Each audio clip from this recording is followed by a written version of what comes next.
Selamat datang Tuan dan Nona, kembali lagi bersama saya Kai. Di video kali ini aku ingin membahas mengenai beberapa pencerahan yang aku dapat saat melakukan pembacaan tarot reading para peserta, serta membahas beberapa pertanyaan yang sangat umum dan sering ditanyakan selama sesi pembacaan tersebut. Dan siapa tahu bisa menjawab beberapa pertanyaan yang belum terjawab, atau bahkan bagi para penonton yang belum sempat ikut atau sudah ikut tapi masih belum mendapat giliran. Pertama-tama, sekali lagi saya mengucapkan maaf bagi yang belum kebagian dan yang belum dibacakan. Jika kalian sudah menonton videoku yang sebelumnya, aku juga udah mengatakan bahwa ada kendala akhir-akhir ini sehingga pembacaan tersebut berjalan lebih lambat. Sebelum kita mulai, mungkin aku harus menjelaskan ulang metodeku bagi yang mungkin belum menonton video-video sebelumnya. Cara yang aku gunakan saat pembacaan sebenarnya hanya berdasarkan intuisi yang datang dan dipastikan dengan kartu yang keluar. Tapi ini bukan metode general dan nggak bisa dipukul rata juga untuk semua pembaca tarot ya. Jadi mungkin ini juga akan mempengaruhi hasil bacaan yang aku bagikan. Dan sekali lagi, sesi ini diadakan untuk aku mencoba sendiri membaca tarot itu tuh kayak gimana, dan sekaligus buat pembuktian juga dari semua hal yang telah aku pelajarin tentang tarot ya. Jadi, isi video ini mungkin lebih ke sharing pengalaman dan pembuktian saat pembacaan. Nah, tanpa berlama-lama, kita langsung saja ke pengalaman pembacaan unik yang pertama. Jadi, saat membaca isi cerita dan curhatan klien ini nih, dituliskan bahwa dirinya khawatir dengan kondisi asmara dan pasangan hidup. Penulisan ceritanya sangat soft spoken, unyu-unyu, girly banget dari si peserta ini. Dan yang unik adalah saat penarikan kartu yang keluar tuh ini nih. Nah, yang ini nih agak berbeda ya. Saat pembacaan tuh sama sekali nggak ada intuisi yang muncul. Akan tetapi intuisinya tuh kepake hanya saat penarikan kartu. Kapan kartunya berhenti dikocok, kartu mana yang harus diambil, dan entah kenapa saat pembukaan kartu tuh rasanya kayak panas gitu tuh. Panas kayak semangat yang membara gitu, dan baru pertama kali kartunya yang ngasih tahu, bukan intuisinya. Nah, kartunya pun memberi visual sosok yang sangat tangguh banget gitu kan. Sangat kesatria banget. Wah, kok beda banget ya nuansanya sama isi cerita yang diceritakan si klien ini. Sekali lagi, aku kan masih nyoba-nyoba ya tentang tarot ini ya. Jadi jujur aja, saat pembacaan aku mikir kan, aduh gila, gua halu apa enggak ya? Kan intuisi dan kartu yang keluar kok malah kayak gini ya. Saat pembacaan aku mikir, waduh, kayaknya kali ini bakal salah nih. Nah, yang kebaca kan, wah ini klien tuh galak banget ya. Sebenarnya agak ngakak sih, tapi ya aku pikir ya udahlah ya, ini kan pembuktian sekaligus nyoba-nyoba. Kalaupun salah, paling minimal bakal dihujat lah sama kliennya kan. Ya udah, blak-blakan aja aku tulis kalau si klien ini nih sisi maskulinnya tuh besar dan jujur aja galak. Bahkan sempet kayak dapat visual beliau tuh sempet berkaca dan bingung. Gue tuh udah girly, cantik gini kok masih nggak ada yang mau ya. Tapi kayaknya sekeluarga dan teman dekatnya pasti setuju kalau beliau ini galak. Maaf ya kak, nggak bermaksud menjelekan ya. Aku pun nggak bilang kalau ini tuh bukan hal yang baik. Justru aku sangat support dengan kakaknya ini. Yang penting kakaknya ini autentik, be yourself. Nggak perlu lah digerli-gerliin lah. Yang penting kakak jujur sama diri anda sendiri. Dan ya memang sudah sepantasnya cowok-cowok yang masih lenje-lenje pasti nggak bakal kuat deh deket-deket sama kakaknya ini. Nanti kalau kakaknya ketemu cowok yang memang mapan, maskulin, maco, juga pasti kakaknya ini yang bakal jadi unyu-unyu sendiri. Nah, dan syukurlah banget feedback yang diberikan dari kakaknya ini sangat positif, dan jujur aja aku udah takut banget dihujat ya. Terima kasih banyak banget buat teman-teman yang sudah mengirim feedback. Dari mungkin sekitar 60 bacaan, hanya 12-13 orang yang mengirimkan kembali feedback. Dan jujur aja, feedback kalian itu berharga banget dan sangat membuat aku bersemangat dalam melakukan pembacaan, serta bisa jadi perhitungan juga aku nih yang aku lakuin ini halu apa enggak gitu kan. Nah, pertanyaan berikutnya yang paling sering ditanyakan itu karir, life path, atau jalan mana yang harus aku pilih. Nah, ini kita bagi satu persatu karena sebenarnya pertanyaan-pertanyaan yang muncul tuh unik-unik dan nggak bisa dipukul rata jawabannya. Jadi untuk setiap pertanyaan pasti beragam sekali ya. Nah, pertanyaan pertama, Kak, jalan mana yang harus aku pilih? Karir A atau karir B? Nah, di sini itu sebenarnya aku agak bingung ya, karena jawabannya setiap kali penarikan kartu tuh kan beda-beda. Dan intuisi yang datang juga beda-beda. Tapi nih ya, ada yang unik. Karena yang ikut serta itu kan beragam ya, dari beragam kategori umur. Entah kenapa seringkali yang umurnya lebih lanjut, pembacanya tuh lebih mudah, arahnya lebih jelas, skill yang perlu dilatih, skill yang kepake, masalah utama yang menyebabkan karirnya terhambat juga rasanya lebih mudah dibaca. Akan tetapi, untuk yang kategori umurnya masih tergolong muda, entah bagaimana rasanya kayak ada yang gimana ya? Kayak ada yang siap buat marah gitu loh kalau aku bacain gitu loh. Kok kayaknya bakal ada yang marah gitu ya. Ada rasa kalau ini tuh dilarang buat diintip. Awalnya nggak ngerti. Nah, ini aku kasih sedikit isi hasil pembacaannya ya.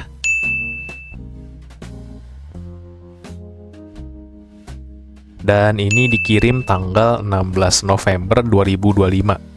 Dan aku baru ngerti saat nonton video Tri Anomali yang judulnya Life Between Life yang diposting pada tanggal 24 November 2025. Di sana dijelaskan kan kalau ada prosecutor yang bilang seharusnya tuh life path orang tersebut tuh harusnya nggak bisa dilihat karena nanti dia jadi nggak belajar tentang konsekuensi atas pilihannya dia juga. Nah, di sini aku baru ngerti tentang kenapa nggak bisa diintip ya. Dan yang pasti, aku kan nggak ada tai-tainya lah dibanding Tri Anomali. Terus, gimana dengan yang nanya soal life path atau karirnya, Kak? Nah, ini yang menarik. Sekali lagi, untuk yang usianya lebih lanjut, entah bagaimana pembacaannya tuh rasanya lebih mudah dan lebih luas. Pesan yang diberikan juga lebih terarah, skill yang perlu dilatih apa, skill yang kepake apa, cocoknya kerja dengan apa, dan masalah utama yang menyebabkan karirnya terhambat juga apa kelihatan. Nah, lebih gampang aja kebacanya, tapi yang muda-muda nih, yang kebaca lebih ke kelebihan mereka yang bisa mereka pakai itu apa yang bisa mereka latih, potensi yang sangat jauh ada di depan tuh ada juga yang kebaca, tapi ini jarang banget. Ada juga yang malah yang dikasih lihat tuh, masalah dia tuh di mana, cara pikirnya yang salah tuh di mana, luka batinnya tuh di mana yang bikin dia jadi bisa salah pilih. Bahkan lebih sering ke saran-saran tuh yang pedes banget, yang keluar tuh kayak ada yang nanya kan, Kak, lebih cocok karir A atau karir B? Kartu yang keluar malah suara yang kayak ada suara yang bilang gini nih, bukan karir A atau karir B yang bikin lu sukses, disiplin mana yang mau lu jalanin itu yang bikin lu sukses. Kedengerannya sih pedes ya, tapi di belakangnya tuh tetap suara yang ngomong itu tuh jadi soft spoken nih. Kebaca juga dikasih tahu bahwa beliau ini tuh poin terkuatnya adalah dia tuh jago bangun relasi yang kuat dengan banyak orang. Dan justru kunci suksesnya tuh di sini. Jadi belajar untuk disiplin dan mempergunakan poin terkuatnya beliau ini yang hasil akhirnya tuh justru bisa membantu dia memilih karir dan sukses di karir tersebut. Nah, itu hasil pembacaan buat beliau ini ya. Yang lain-lain tuh memang berbeda-beda, tapi ya kurang lebih gambarannya seperti itu. Nah, yang paling sering ditanyakan lagi yaitu, Kak, karir atau jalan hidup apa yang mesti aku ambil untuk menghasilkan uang, Kak? Setidaknya uangnya lancar dan kalau banyak juga ya nggak apa-apa sih. Nah, yang ini bahkan tidak seperti pertanyaan yang sebelumnya kan. Yang sebelumnya kan ada pilihannya kan, karir A atau karir B. Yang ini bahkan nggak ada pilihannya dan kebanyakan saat pembacaan hasilnya tuh kurang lebih sama.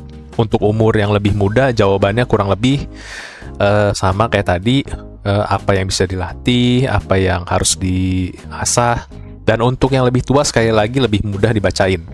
Akan tetapi, Untuk pertanyaan ini ada sesuatu yang selalu aku tambahin di setiap pembacaan karena dari pengalaman hidup aku sendiri, kalau kalian udah nonton ya, pada akhirnya yang membuat aku bisa mengubah keadaan ekonomiku sampai 180 derajat itu ya saat aku jadi cleaning service di Australia. Aku nyapu, ngepel, bersihin toilet, dan apakah aku mesti bilang tuh ke klien, "Kak, pekerjaan yang cocok buat kamu menghasilkan uang yang banyak itu ya jadi cleaning service, Kak." Kalau ada orang yang mungkin jalan hidupnya kayak aku ya, kan nggak mungkin kan aku bilang gitu kan. Dan berkali-kali aku bilang di setiap video aku tuh bahwa lakukan apa yang bisa kamu lakukan sekarang dulu ini aja. Yang sekarang bisa kamu lakukan, dan sekali lagi, tidak apa-apa gagal. Gagal itu tuh benar-benar nggak apa-apa. Lakukan yang terbaik yang kamu bisa sekarang dan percayakan hasilnya. Bukan percaya bahwa hasilnya akan baik ya, tapi percaya hasil apapun yang kamu terima akan selalu membawa kebaikan dan pelajaran. Pasti nggak akan bisa kamu percaya dan bahkan kamu lihat sekarang nih. Apalagi waktu orang lagi gagal kan. Aku ngerti banget. Aku pun nggak percaya sama Tuhan waktu itu. Aku nggak percaya Tuhan bisa mengubah hidup orang semudah membalikan tangan. Tapi it works. Sekali lagi, kalau kalian nonton video aku tuh yang Tuhan mengubahkan kehidupan ekonomiku, itu tuh bener-bener nggak ada campur tangan dari aku sama sekali. Nggak ada dari hasil usaha aku sama sekali. Kalau bukan kebaikan Tuhan tuh bener-bener nggak bakal ada perubahan sama sekali di hidup aku. Jadi bagi kalian yang suka bertanya, aku tuh baiknya kerja apa? Apalagi yang umurnya masih berkategori muda, lakukanlah yang kamu bisa sekarang di saat ini terlebih dahulu. Belajar kenal dirimu sendiri terlebih dahulu, dan semua itu ya harus dicoba dulu. Tapi pasti ada yang bertanya, "Kak, tapi aku nggak punya modal, bahkan aku nggak bisa ngelakuin apa yang mau aku coba, Kak." Ini akan aku bahas di pertanyaan tentang free will terakhir ya. Kita lanjut dulu untuk topik yang ini. Jadi cukup lakukan yang kamu bisa dulu di saat ini, dan gagal itu tuh nggak apa-apa. Dan yang usianya mungkin merasa sudah tidak muda lagi, sudah tidak ada kesempatan lagi, sudah tidak bisa berkembang lagi, ya kebanyakan pembacaan itu tuh hasilnya tuh mereka tuh ada luka, ada rasa takut, ada trauma yang bertahun-tahun kalian tumpuk dan menyebabkan kalian mengambil langkah jadi penuh rasa takut, keraguan, dan malah bikin kurang pertimbangan. Coba introspeksi lagi, tenangkan diri kalian, dan ambil waktu sesaat untuk beristirahat ya, bapak-bapak dan ibu-ibu yang terkasih. Nah, berikutnya ada lagi yang nanya, "Kak, aku mesti kerja apa atau aku harus pilih jalan hidup apa supaya jiwa aku tuh bertumbuh, Kak?" Nah, ini yang menurut aku pribadi ya, belum tentu benar juga, tapi ini yang aku pegang. Bukan soal misalnya aku jadi dokter, maka jiwa aku tuh akan lebih bertumbuh. Aku kerja kantoran, maka jiwaku tuh jadi nggak bisa numbuh. Aku jadi pengusaha, maka jiwaku jadi lebih bertumbuh lagi, karena kan lebih banyak pelajaran dan lebih banyak proses yang diambil saat jadi pengusaha. Nggak juga ya, teman-teman. Justru proses kamu memilih, proses kamu mengenal diri kamu sendiri, kamu tuh jagonya di mana, kamu sukanya apa, kondisi hidup kamu tuh gimana, bisa nggak kamu ambil jalan itu dengan kondisi hidup kamu sekarang, konsekuensinya apa kalau kamu ambil pilihan tersebut terhadap diri kamu dan juga keluarga kamu, apakah hubungan kamu dengan keluarga kamu tuh kalau hancur karena pilihan kamu tuh akan membawa pelajaran yang baik atau enggak buat kamu. Apakah keluargamu juga jadi suportif atau enggak dengan apa yang kamu pilih? Dan dengan semua itu, coba kamu pikirin deh, apakah bisa membuat jiwamu lebih bertumbuh? Justru, semua pertanyaan-pertanyaan tersebut, pertimbangan, pemikiran, dan akhirnya saat kamu mengambil keputusan dan harus merasakan konsekuensi dari pilihan kamu, itulah yang membuat jiwamu sendiri bertumbuh. Bukan pekerjaannya, bukan karirnya, bukan juga sesimpel saat memilihnya. Proses dari sebelum kamu memilih, proses sampai kamu mencapai pilihanmu dan proses yang harus kamu jalani setelah dan saat kamu memilih serta menjalani dan belajar dari konsekuensi dan hasil dari pilihanmu itulah yang menjadikan jiwamu tuh bertumbuh.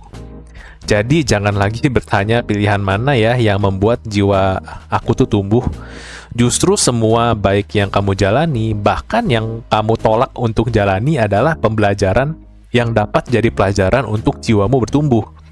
Ya kalau kamu memutuskan untuk tidak belajar, terus mengulang kesalahan yang sama, menolak menyadari dan belajar dari kesalahan tersebut, ya aku rasa sulit juga buat jiwa kamu bertumbuh ya. Atau mungkin jadi lebih lambat. Sehingga setiap ada yang bertanya seperti ini, aku harus menjelaskan poin-poin tersebut dan akhirnya yang terbaca adalah hal-hal apa yang mereka lakukan terus berulang-ulang yang harusnya mereka sadari dan pelajari. Karena universe kan begitu ya cara kerjanya. Lu orang bakal dikasih masalah itu-itu lagi aja sampai lu sendiri bingung kan, kok masalah gua ini terus? Dari gua kecil sampai gua gede nggak ada yang berubah kan, hanya latarnya mungkin atau kondisinya aja yang beda. Tapi kok masalahnya ini lagi ya? Sampai kalian belajar dan memberi respon yang berbeda, barulah hal tersebut aku nggak bilang jadi nggak terjadi lagi ya masalahnya.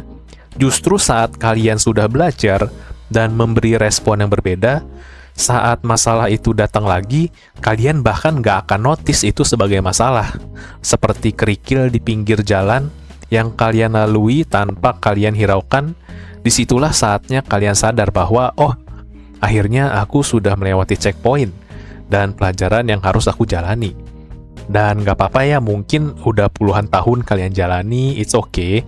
Memang sangat butuh waktu dan tenang aja.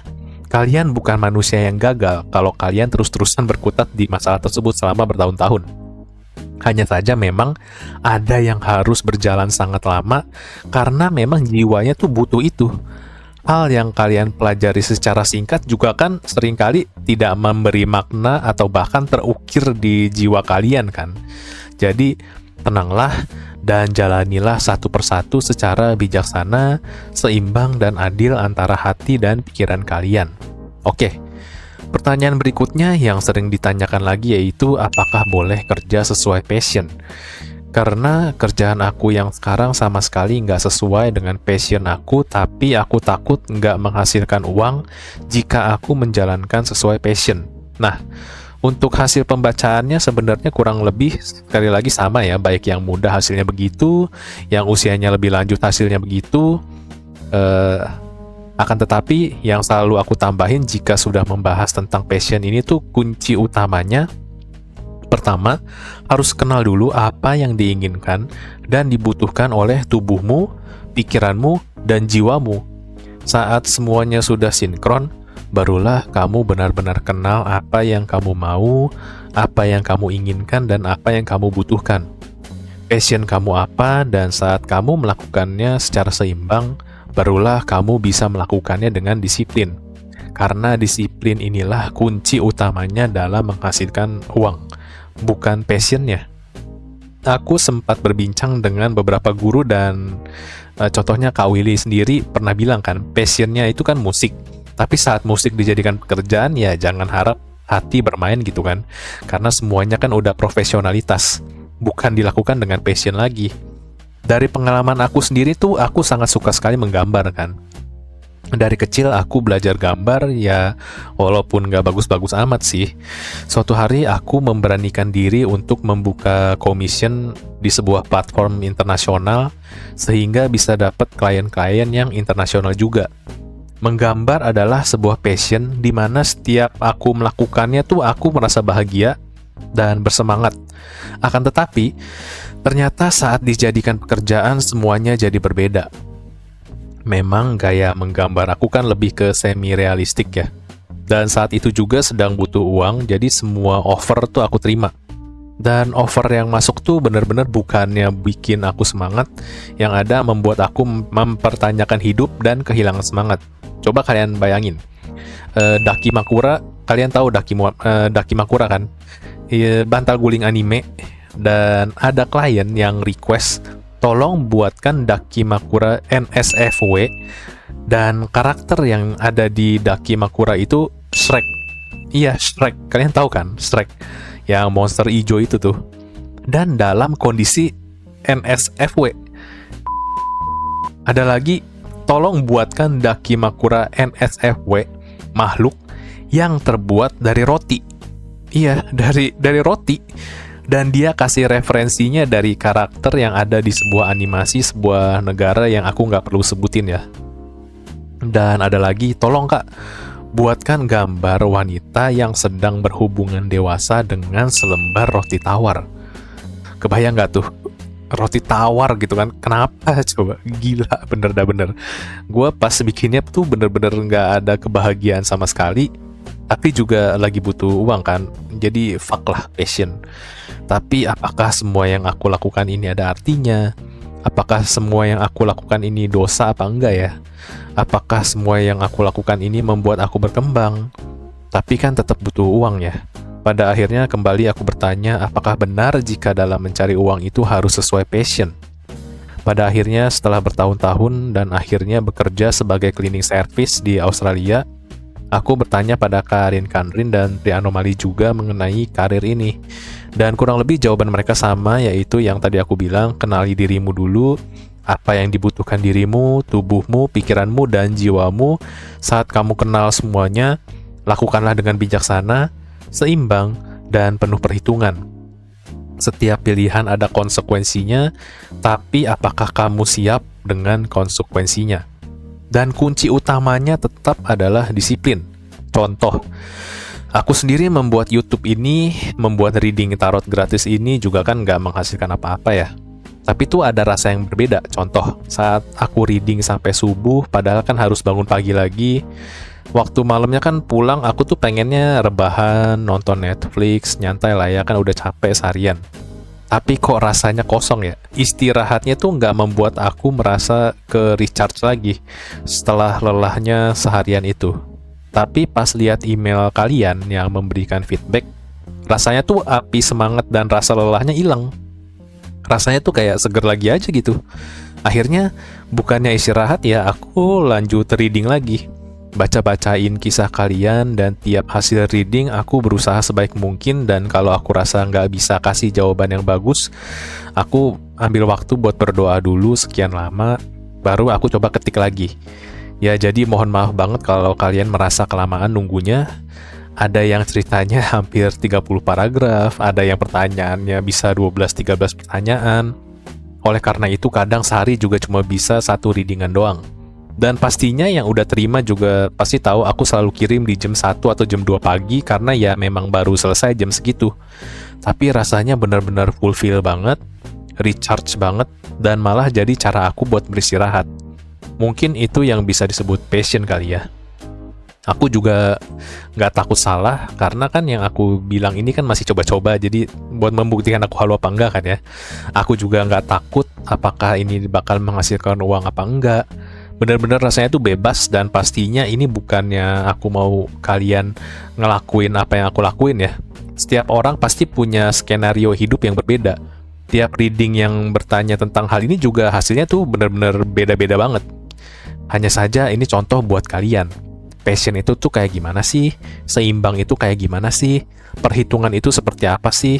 Dan aku harap pada akhirnya ya dengan contoh seperti ini kalian bisa menimbang-nimbang sendiri apa yang terbaik buat kalian. Nah, yang berikutnya yang menurutku penting banget buat dibahas yaitu free will. Ini tuh bener-bener banyak banget yang cerita saat pembacaan, dan banyak banget yang nanya, "Kak, katanya manusia punya free will. Tapi kok kondisi aku bahkan milih mau ngapain aja, mau nyoba apa, aku tuh nggak bisa." Nah, pada pertanyaan-pertanyaan ini sebenarnya aku akan selalu menyarankan coba deh nonton lagi video aku yang bagaimana Tuhan mengubahkan hidup ekonomi aku ya. Di situ bahkan kondisi aku tuh bener-bener jangankan punya pilihan. Bisa makan besok atau enggak aja tuh bukan sebuah pilihan. Beli beras aja mesti ngutang dulu, beli es teh tawar gak bisa. Apakah ini bisa dibilang nggak punya free will? Jujur saat menjawab pertanyaan ini tuh aku banyak-banyak berdoa sebelum menjawabnya karena aku sendiri gak pengen ngasih jawaban yang gak ada maknanya atau membangun mereka yang lagi butuh gitu kan. Aku benar-benar berdoa berharap dapat jawaban yang dapat membangun mereka, dan ya akhirnya ada suara nih yang ngomong, ya anggap aja halu lah ya. Tapi dan sekali lagi selalu aku anggap halu, tapi kalau aku rasa suara itu masuk akal dan menurut logika aku sendiri ya punya arti yang baik, maka ya cukup aku jadiin sumber referensi aja, dan aku rasa jawaban ini tuh bagus banget. Jadi aku bagikan di sini ya. Mungkin kalian yang udah lihat postingan aku sebelumnya udah tahu jawabannya. Beliau bilang begini, free will yang sesungguhnya bukanlah kebebasan kita untuk melakukan apa yang kita mau. Free will sesungguhnya adalah kebebasan kita untuk mengendalikan sepenuhnya apa yang kita pikirkan, merespon sepenuhnya apa yang kita rasakan, dan kendali penuh terhadap apa yang akan kita perbuat. Jadi itu bukannya kita bisa melakukan apa yang kita mau sesukanya ya. Bukan juga keadaan di mana kita bebas dari segala pengkondisian. Tapi kesadaran penuh dan kendali penuh atas diri kita sendiri. Berarti ini adalah kebebasan total dari pengaruh luar atas diri kita sendiri. Jadi tolong dibedakan apa itu free will, apa itu freedom. Banyak yang merasa free will itu tuh tidak mungkin ada karena segala pilihan kita pasti ada disebabkan oleh kondisi yang terjadi sebelumnya. Sehingga tidak ada yang namanya kebebasan penuh. Itu betul. Akan tetapi kita berarti juga bebas untuk memilih. Memilih untuk bertindak berdasarkan kondisi eksternal, bertindak berdasarkan informasi yang kita terima di masa sebelumnya, atau bertindak secara objektif tanpa pengaruh semua hal itu. Contohnya, kita memilih untuk makan karena rasa lapar kita. Tapi kita punya kendali penuh untuk menanggapi rasa lapar tersebut. Apakah kita akan makan? Apakah kita akan berpuasa? Atau juga apakah kita akan jadi mudah tersulut emosi saat sedang merasa lapar? Atau bahkan memilih untuk tidak makan sama sekali saat sedang lapar? Biasanya kalau kalian lagi galau, lapar pun kan kalian nggak mau makan kan? Jadi bagi kalian yang masih bertanya-tanya, bukankah manusia punya free will? Tapi kenapa saat ini kondisiku saja tidak bisa membuat aku memiliki pilihan? Aku harap kalian bisa membedakan mana yang bebas memilih dalam proses kehidupan dan mana yang kebebasan memilih untuk memberi respon apapun yang terjadi melalui diri kita sendiri. Kita bebas bertindak sesuai yang kita mau, tapi juga bukan berarti kita punya semua pilihan. Nah, itu kan jawaban yang aku pegang ya. Jawaban aku sendiri yang sangat aku pegang dan aku percaya saat itu. Dan saat itu pun aku merasa itu 100% jawaban yang benar dan aku yakin banget sama jawaban itu. Tapi tiba-tiba aku teringat hal yang menarik. Sebelumnya aku berkonsultasi dengan Tri Anomali mengenai kehidupan aku, kenapa seakan-akan semuanya tuh udah ada yang atur dan rapi banget. 9 tahun aku nganggur, pengen mati, tapi pas di saat umurku 30 saat itu tiba-tiba semuanya jadi mudah. Uang bahkan tidak dicari tapi datang sendiri. Dan setiap momen banyak suara yang ngasih tahu apa aja yang akan terjadi di masa depan. Kalau kalian nonton ya, waktu aku umur 28 tahun ada suara yang bilang bahwa semua akan berubah waktu umur aku tuh 30. Dan benar-benar saat umurku 30, di bulan itu juga keadaan ekonomi aku tuh berubah drastis. Ini kan membuat aku bertanya-tanya ya. Bahkan saat aku konsultasi dengan Tri Anomali pun Kak Jesslyn bilang bahwa saat aku bercerita tentang hidup aku ini nih ya, Kak Jess dapat vision bahwa kelihatan jelas banget ada tangan yang bener-bener ngarahin aku banget dalam setiap jalan hidup aku. Sambil Kak Jess peragain tangannya tuh kayak gimana, seakan hidup aku tuh udah ada yang arahin. Dan hal tersebut akhirnya kan menimbulkan pertanyaan kan, lalu apakah free willku ini bener-bener dari diri aku sendiri? Apakah justru manipulasi dari entitas yang lebih tinggi? Apa bener jangan-jangan free will itu beneran gak ada ya? Apalagi kalau mereka bahkan tahu apa yang akan terjadi di masa depan. Jadi apakah pilihan kita itu ada artinya? Tapi bukan karena kondisi freedom yang tadi ya. Aku rasa udah cukup jelas soal hubungan antara free will dengan kondisi bebas tanpa batas bukanlah sesuatu yang apple to apple untuk bahkan disandingkan atau bahkan diperdebatkan. Tapi jika konteksnya ada entitas yang jauh lebih tinggi, atau mungkin kita sebut saja Tuhan yang maha dalam segalanya kan ya, apakah jangan-jangan free will itu bahkan sudah ada yang atur, sehingga free will sendiri sebenarnya nggak ada dan cuma ilusi?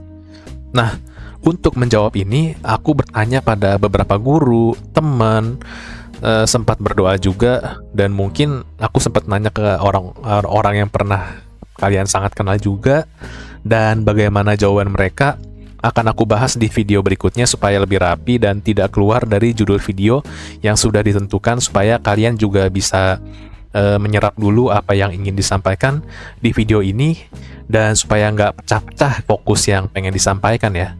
Jadi di akhir kata, terima kasih Tuan dan Nona sudah menonton sampai sejauh ini. Semoga setelah menonton video ini, langkah dan hati kalian menjadi sedikit lebih ringan dan sedikit cahaya kembali dalam gelapnya hari Anda. Saya Sasakura Kai, terima kasih.